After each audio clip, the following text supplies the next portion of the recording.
कहानी ने ले लिया है ऐसा मोड़ जहां सच सिर्फ सच नहीं बल्कि तूफान बनकर फूटने वाला है। आर्य ने तय कर लिया है कि अब वह और झूठ नहीं जी सकता। लेकिन जैसे ही वह अपना सच बताने के लिए मुंह खोलता है, राजनंदिनी की आंखों में उठती है शक की आग और अनु के चेहरे पर उतर आता है ऐसा सदमा जो हमेशा के लिए सब कुछ बदल देगा। दोस्तों, कहानी आगे बढ़ती है। उस पल से जब आर्य ने खुद को आईने में देखा और पहली बार अपनी ही नज़रों से डर गया, उसने महसूस किया कि अब सच छुपाने से कुछ नहीं होगा, क्योंकि अतीत ने दस्तक दे दी है।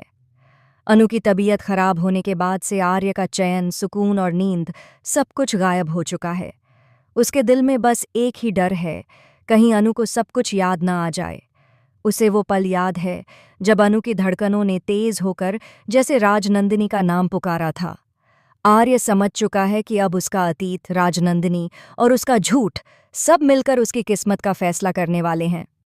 वहीं दूसरी तरफ अनु बेहोशी की हालत में हॉस्पिटल के बिस्तर पर लेटी होती है, लेकिन उसका मन किसी और दुनिया में पहुंच चुका है। वो आंखें बंद होते हुए भी देख रही है शादी के मंडप में जलती आग को, सुहाग के गीत, आर्य से मिलती नजरें और फिर वही चीख, वही हादसा। अनु का हाथ कांप उठता है, उसकी सांसें तेज हो जाती हैं, क्योंकि जो कुछ भी वह देख रही है वो सपना नहीं है, वो उसका अपना बीता हुआ जीवन है। अनु को फुसफुसाहट सुनाई देती है। अनु, तुम वापस आ गई हो, अपने अधूरे बदले को पूरा करने। यह आवाज और कोई नहीं बल्कि राजनंदिनी की आत्मा की है। आर्य के घर में इस वक्त चल रही है एक शानदार पार्टी, लेकिन उसके दिल में तूफान मचा हुआ है।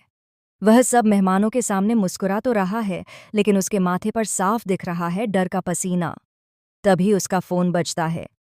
स्क्रीन पर लिखा होता है अनु रिगेन्ड कॉन्शियसनेस। आर्य का चेहरा पीला पड़ जाता है, उसके पैर लड़खड़ा जाते हैं। उसे लग रहा है जैसे कोई अनजाना साया उसे पकड़कर अनु के पास खींच रहा है, ताकि उसी के सामने वो सच उगलवा ले जिसे वह बरसों से छिपा रहा था। हॉस्पिटल का दरवाज़ा खुलता है और अनु की नज़र सीधे आर्य पर टिक जाती है। वो कुछ नहीं कहती, लेकिन उसकी आंखों में जो जलती हुई चिंगारी है वो आर्य को झकझोर देती है।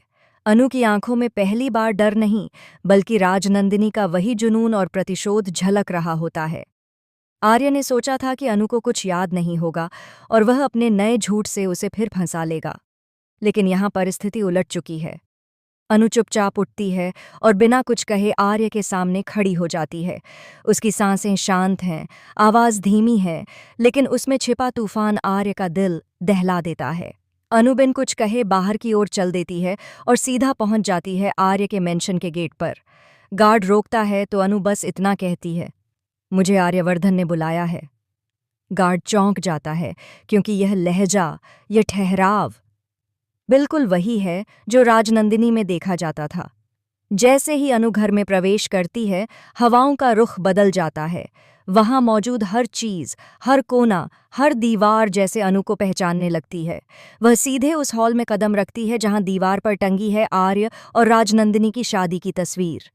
अनु की नज़र जैसे ही उस तस्वीर पर जाती है, उसकी धड़कनें थम जाती हैं, आंखें भर आती हैं, लेकिन वह कोई आंसू नहीं बहाती, क्योंकि यह आंसू नहीं, ये राजनंदिनी की ज्वाला है। आर्य पीछे से आता है और पहली बार उसकी आवाज़ में घबराहट साफ सुनाई देती है। अनु, मैं तुम्हें सब सच बताना चाहता हूँ। इस एक वाक्य ने मानो पूरे कमरे का माहौल बदल दिया। अनु उस तस्वीर से नज़र हटाकर आर्य की तरफ देखती है। उसकी आंखों में सवाल नहीं, जवाब छिपा होता है। आर्य समझ जाता है कि अब वो सिर्फ अनु से बात नहीं कर रहा, बल्कि उस रूह से बात कर रहा है जो वापस आई है अपना हक लेने। आर्य का गला सूख चुका है। उसकी आंखों के सामने अनु नहीं बल्कि राजनंदिनी खड़ी दिखाई दे रही है। कमरे का माहौल अचानक भारी हो जाता है। दीवारों पर टंगे झूमर हल्के हल्के हिलने लगते हैं, जैसे हवाओं में कोई अनदेखी ताकत घूम रही हो। आर्य धीमे कदमों से आगे बढ़ता है और उस तस्वीर की ओर देखता है जिसमें उसकी और राजनंदिनी की शादी हो रही है। वो तस्वीर जिसे उसने सालों से छुपा कर रखा था, ताकि कोई भी उसके अतीत को जान न सके। लेकिन आज वही तस्वीर उसकी सबसे बड़ी सच्चाई बनकर सामने आ गई है। अनु की आंखें तस्वीर पर जमी हैं। उसकी पलकों में एक हलचल होती है और अचानक उसकी सांसें तेज होने लगती हैं। उसके सामने फ्लैशबैक खुलने लगते हैं। दोबारा वही शादी, वही आग के फेरे, वही प्यार भरी नजरें, और फिर अचानक वही धोखा, वह फाइल, वो चीख और मौत का वो आखिरी पल। अनु का सीना धड़क रहा है, लेकिन उसके चेहरे पर डर नहीं, बल्कि भयंकर क्रोध की छाया उतर आती है। आर्य यह सब देखकर समझ जाता है कि अब कुछ भी छुपा पाना नामुमकिन है। हाँ, ये सच है। आर्य की आवाज़ कांपती है। मेरी शादी हो चुकी थी, राजनंदिनी नाम की लड़की से। मैं उससे प्यार करता था। अनु उसकी आंखों में घूर कर देखती है, जैसे उसकी आत्मा को भी पढ़ लेना चाहती हो। आर्य आगे कहता है, वो एक हादसे में चली गई।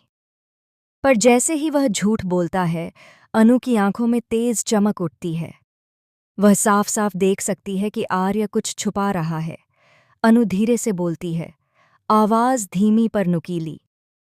और उस हादसे के पीछे कौन था, आर्यवर्धन? इस सवाल ने आर्य की रूह तक हिला दी। उसका पूरा शरीर जैसे सुन्न हो गया। उसे वो पल याद आने लगा जब उसने राजनंदिनी के हाथ से वो फाइल छीनी थी। वो आंखें जो उसकी ओर देख रही थीं, आरोप लगाती हुईं, जैसे कह रही हूं कि तुमने मुझे नहीं, मेरे विश्वास को मारा है। आर्य की सांसें टूटती हैं, लेकिन वो मजबूर है कुछ बोलने के लिए। उधर अनु के भीतर राजनंदिनी पूरी तरह जाग चुकी है। उसके होठों पर एक हल्की